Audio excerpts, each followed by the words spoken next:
नमस्कार बच्चों, आज हम करेंगे नादान दोस्त के प्रश्न उत्तर और मैं हूं आपकी शिक्षिका पूनम सिंह। नमस्ते बच्चों। तो देखिए, कल हमने जो किया था उसे एक बार रिवाइज कर लेते हैं। मैंने आपको दिया था क्वेश्चन 1, 2, 3 लिखने के लिए। मैं उम्मीद करती हूँ कि आप लोगों ने इसे लिख लिया होगा। कहानी से हमने कर लिया था, आपने लिख लिया होगा। यस ना?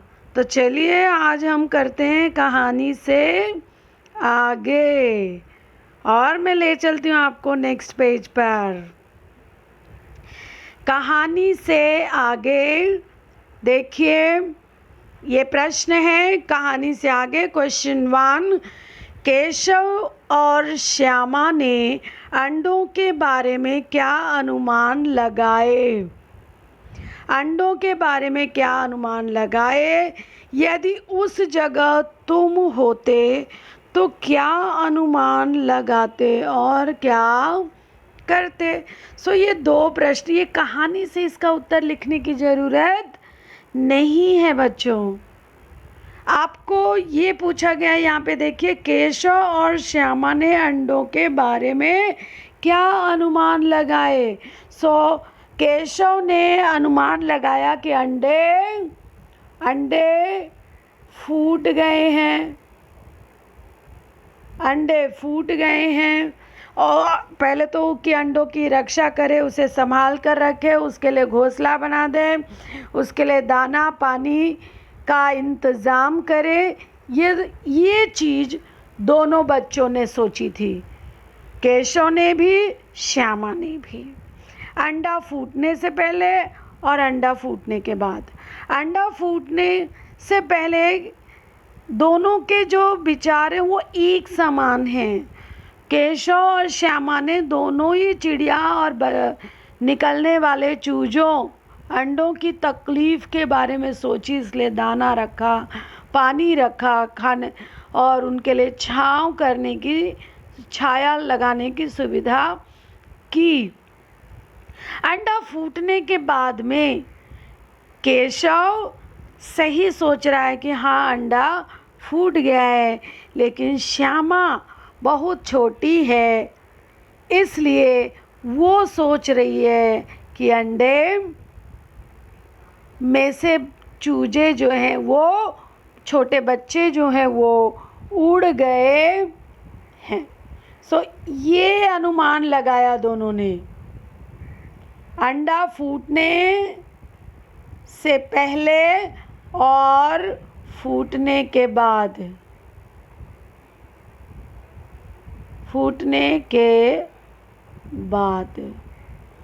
दोनों के जो अनुमान हैं वो इस प्रकार है।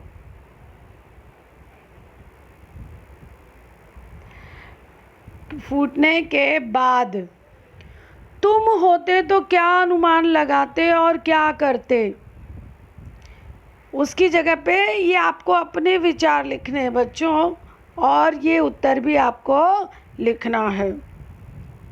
माँ के सोते ही केशव और श्यामा दोपहर में बाहर क्यों निकल गए? अब हम चलिए क्वेश्चन 2 देखते हैं। माँ के सोते ही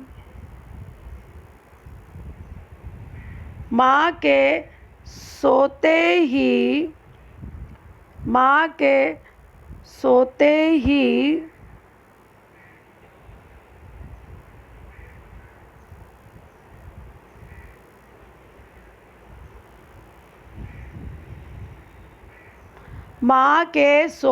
ही केशव और श्यामा दोपहर में बाहर क्यों निकल आए? माँ के पूछने पर भी दोनों में से किसी ने किवाड़ खोलकर दोपहर में बाहर निकलने का कारण क्यों नहीं बताया?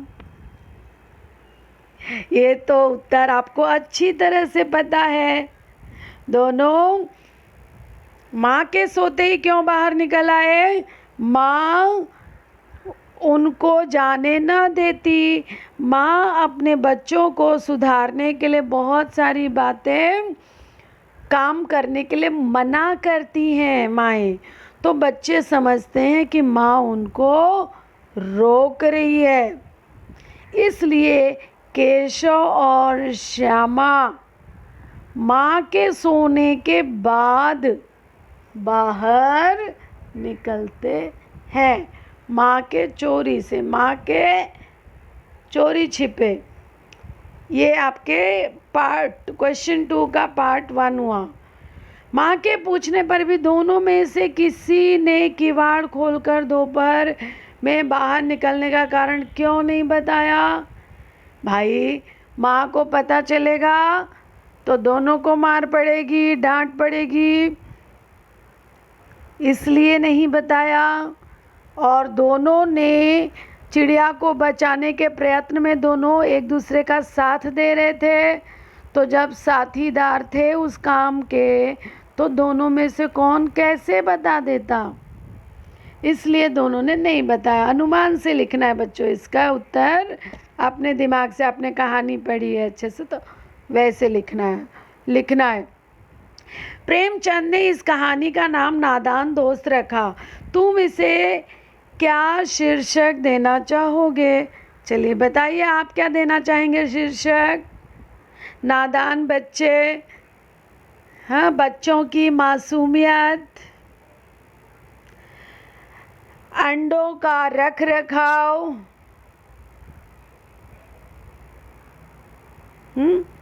करने गए भला तो हो गया बुरा। बच्चों, ये आपके ऊपर है कि आप इसका क्या उत्तर देना चाहोगे। और यहाँ पे भले नहीं पूछा गया है, जब हम कोई उत्तर देते हैं तो उसके पीछे एक कारण होता है कि भाई ये उत्तर मैंने दिया, इसके पीछे ये कारण है। तो वो कारण भी आप सोच समझ करके अच्छे से लिख करके रखेंगे और ये काम अपना आप तैयार करेंगे। ठीक है बच्चों? सो आज दिया कहानी से आगे 3 प्रश्न मैंने दिया है। आप देख लेते हैं अनुमान और कल्पना से आगे। अनुमान और कल्पना से आगे चलिए देखते हैं कि कुछ प्रश्न करने लायक है या नहीं। जो नहीं करने लायक होगा मैं नहीं दूंगी बच्चों। इस पाठ में गर्मी के दिनों की चर्चा है। अगर सर्दी या बरसात के दिन होते तो क्या क्या होता, अनुमान करो और अपने साथियों को सुनाओ। ये सुनाने का है तो आप घर में सुना सकते हैं, लिखने की ज़रूरत नहीं है। पाठ पढ़कर मालूम करो कि दोनों चिड़िया वहाँ फिर क्यों नहीं दिखाई दी, वे कहाँ गई होंगी। इस पर अपने दोस्तों के साथ मिलकर बातचीत करो। आप देखो बच्चों, ये भी क्या है, बातचीत करना है। ये उत्तर आपको नहीं लिखना है। केशव और श्यामा चिड़िया के अंडों को लेकर बहुत उत्सुक थे। क्या तुम्हें भी किसी नई चीज़ या बात को लेकर कुतूहल महसूस होता है?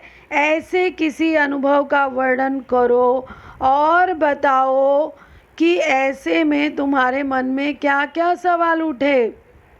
बच्चों, ये तीनों प्रश्न मैं नहीं दे रही हूँ लिखने के लिए, क्योंकि ये जो प्रश्न है बच्चों, ये कल्पना और अनुमान के लिए है। सो चलिए, मैं इन प्रश्नों को कट कर रही हूँ कि आपको नहीं लिखना है। आप चाहें तो घर में अपने माता पिता, छोटे भाई बहनों के साथ में कहानी सुनाकर बातचीत कर सकते हैं, लेकिन अनुमान और कल्पना में से नहीं लिखना है। चलिए नेक्स्ट पेज पर चलते हैं। भाषा की बात। भाषा की बात। श्यामा माँ से बोली, मैंने आपकी बातचीत सुन ली है।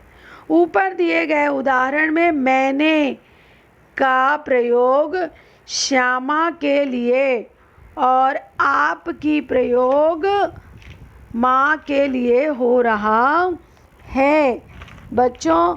तो इसे कहते हैं सर्वनाम।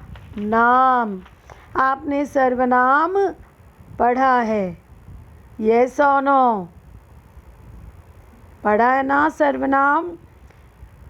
अरे भाई, इसको अंग्रेजी में क्या कहते हैं? इसको अंग्रेजी में कहते हैं प्रोनाउन। सो यही प्रोनाउन है। प्रोनाउन किसे कहते हैं? सर्वनाम, जो सबका नाम। जैसे हम सबका नाम है कुछ न कुछ। जैसे मेरा नाम पूनम है, लेकिन मैं अपने लिए क्या बोलती हूँ? मैं। तुम भी अपने लिए क्या बोलते हो? मैं बोलते हो, है ना? अपने लिए हम, मैं, मेरा। सो ये जो शब्द है, नाम की जगह पे उपयोग में लाए गए शब्दों को सर्वनाम कहते हैं। ये आपने ऑलरेडी किया होगा बच्चों। सो देख लीजिए, उत्तम पुरुषवाचक सर्वनाम, पुरुषवाचक सर्वनाम दिया गया है। और आपको पता ही है कि पुरुषवाचक सर्वनाम के 3 प्रकार होते हैं: उत्तम, मध्यम, ये ध है बच्चों, ध, मध्यम। उत्तम को फर्स्ट पर्सन, सेकेंड, मध्यम को सेकेंड पर्सन, और अन्य को, अन्य इज थर्ड पर्सन, अन्य पुरुषवाचक। सो ये किसके प्रकार हैं? ये पुरुषवाचक, उत्तम पुरुषवाचक सर्वनाम जो बोलने वाला अपने लिए बोलता है, मैं, मेरा, मैं, हम। सो ये हो गया उत्तम पुरुषवाचक, मैं, मेरा, हम।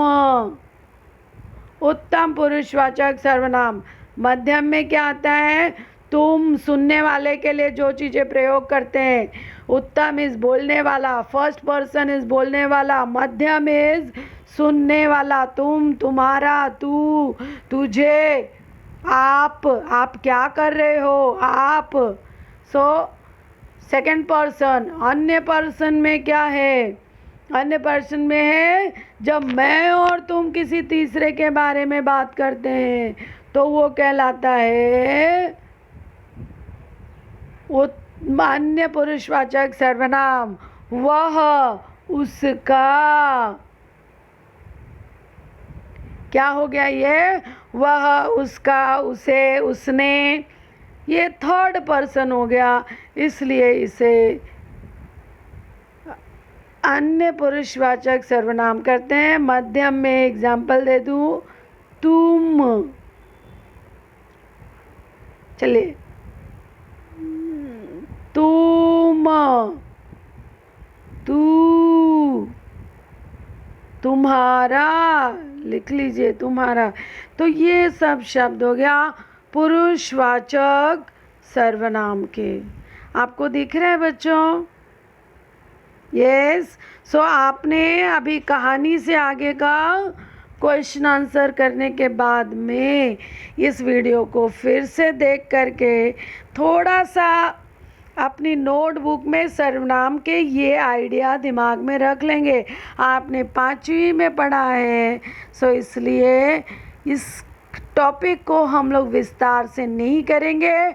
आप अपने जहाँ ये लेसन लिख रहे हैं वहीं पे नोट डाउन कर लेंगे कि हमने ये सर्वनाम जस्ट एक रिकैप किया है, रिवाइज ऐसे हमने किया है। इस साल बच्चों व्याकरण जो है हम यही भाषा की बात वाला ही पूछेंगे किताब के नीचे से। सो भाषा की बात वाला ही व्याकरण अच्छे से पढ़ना है, समझना है।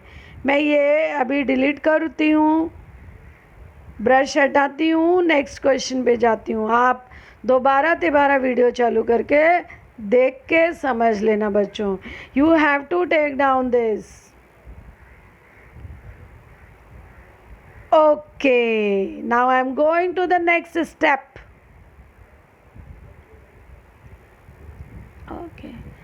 एक दिन दीपू नीलू यमुना के तट पर बैठे।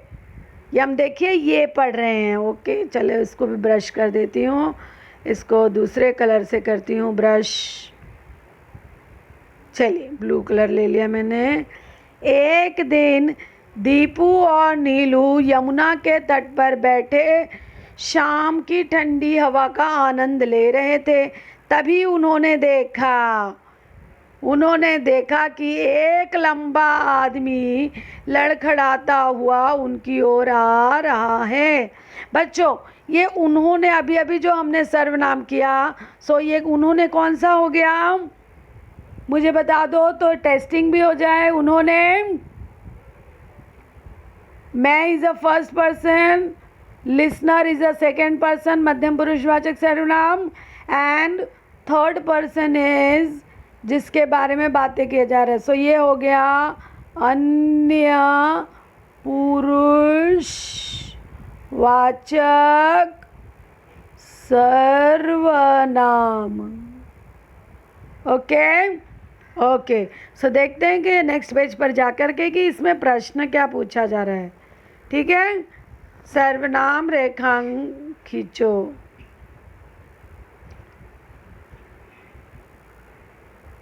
चलिए, की ओर चला आ रहा है।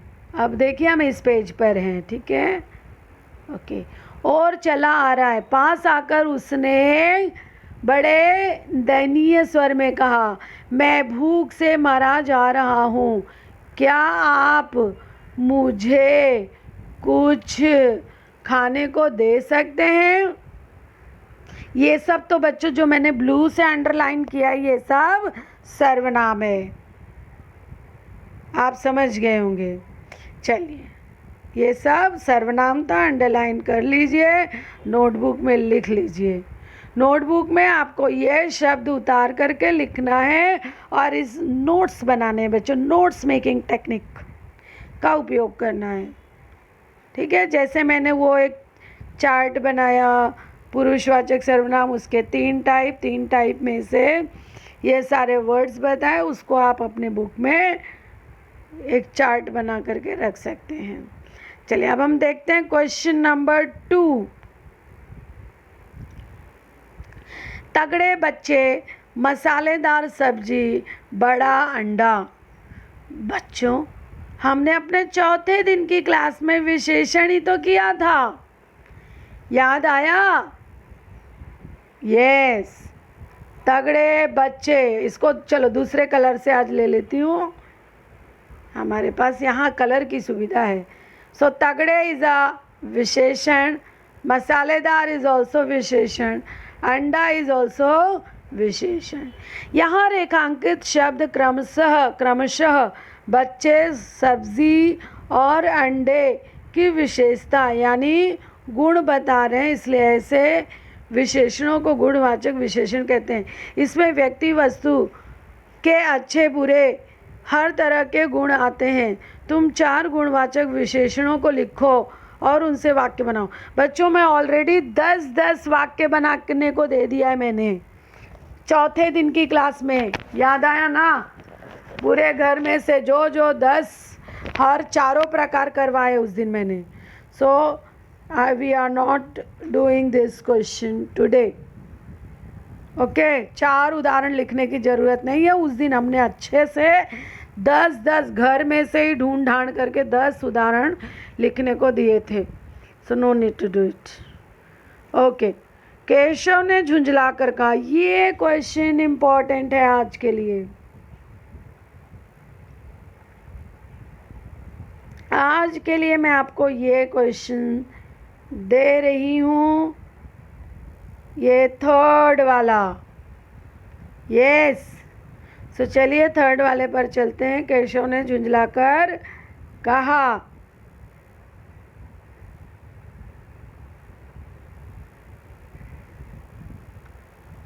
केशव ने झुंझलाकर कहा। केशव रोनी सूरत बनाकर बोला, घबराकर उठा, घबरा ऑलरेडी अंडरलाइन है। केशव ने टोकरी की एक टहनी से टिकाकर कहा, गिड़गिड़ाकर कहा। ऊपर लिखे वाक्यों में रेखांकित शब्दों को ध्यान से देखो। ये शब्द रीतिवाचक क्रिया विशेषण का काम कर रहे हैं, क्योंकि ये बताते हैं कि कहने, बोलने और उठने की क्रिया हुई है। कर वाले शब्दों को क्रिया विशेषण होने की एक पहचान यह भी है कि ये अक्सर क्रिया से पहले आते हैं। अब तुम इन 5 क्रिया विशेषणों का वाक्य में प्रयोग करो। बच्चों, इन 5 आपको कुछ नहीं करना है, आपको सिर्फ यहाँ पर अपनी नोटबुक में, आज की डेट में नोटबुक में आपको ये जो 5 है, बनाकर, घबराकर, टिकाकर, गिड़गिड़ाकर, हाँ, इन्हीं से वाक्य बनाना है। झुंझलाकर, सो पहला वाक्य बनाओगे झुंझलाकर, दूसरा बनाकर। लेकिन याद रखना, क्या याद रखना? कि ये क्रिया के साथ हो।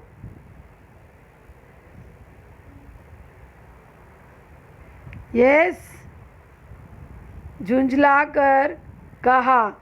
सो हमारा नेक्स्ट वर्ड क्या है बच्चों? नेक्स्ट वर्ड है हमारा क्रिया।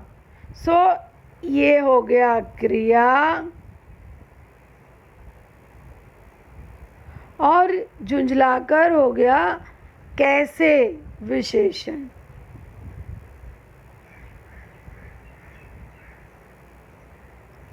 विशेषण कौन सा विशेषण है? ये वाला, और ये है क्रिया। लेकिन बच्चों, क्योंकि ये क्रिया की विशेषता बतलाता है, इसलिए क्या कहलाएगा?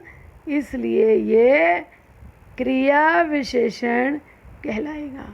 झुंझलाकर, बनाकर, घबराकर। आपको सिर्फ वाक्य बनाने हैं और नेक्स्ट वर्ड आपका वो क्रिया ही होना चाहिए, इस्तेमाल कीजिए और वाक्य बनाइए। ठीक है बच्चों?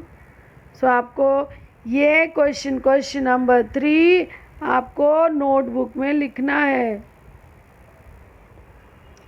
और ऊपर जो दिए हैं वो भी करने हैं। ठीक है ना? करना है, आप भी निशान लगा लीजिए अपनी नोटबुक में। क्रिया विशेषण वाले करना है। सत्याग्रह, विराम चिन्ह के बिना अंश अधूरा रहता है, उसी समय एक खुमचोला। यस, चलिए question number 4 I am reading. Question number 4, नीचे प्रेमचंद की कहानी सत्याग्रह का एक अंश दिया गया है। तुम इसे पढ़ोगे तो पाओगे कि विराम चिन्हों के बिना यह अंश अधूरा सा है। तुम आवश्यकता के अनुसार उचित जगहों पर विराम चिन्ह लगाओ। विराम चिन्ह लगाना है। आपने विराम चिन्ह पहले पढ़ा हुआ है ना बच्चों? 5वीं में। ओके, सो चलिए हम लोग यहाँ पे देख लेते हैं। वाक्य जब हम पढ़ते हैं तो विराम चिन्ह तो लगा ही रहता है। उसी समय एक खोमचे वाला जाता दिखाई दिया, फुल स्टॉप। 11 बज चुके थे, फुल स्टॉप। चारों तरफ सन्नाटा छा गया था, फुल स्टॉप। पंडित जी ने बुलाया, पंडित जी ने बुलाया। खोमचे वाले, अच्छा नहीं, पंडित जी ने बुलाया खोमचे वाले। कहिए क्या दूं, भूख लगी आई। बच्चों, ये क्वेश्चन जो है वो हम बाद में करेंगे। विराम चिन्ह, ठीक है? तो आज के लिए मैं ये जो विराम चिन्ह है मैं नहीं दे रही हूँ आपको। वंस अगेन मैं आपको बता दूँ क्या करना है। ये क्वेश्चन नंबर 4 करना है। क्वेश्चन नंबर 3 में 5 वाक्य बनाने हैं, 5 वाक्य बनाने हैं।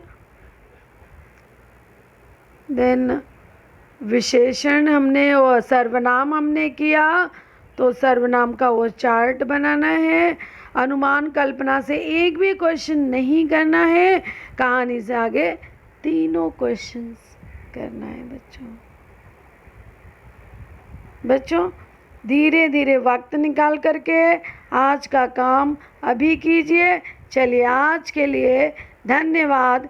कल मिलेंगे कुछ और लेकर। तब तक के लिए आप अपना ख्याल रखिए।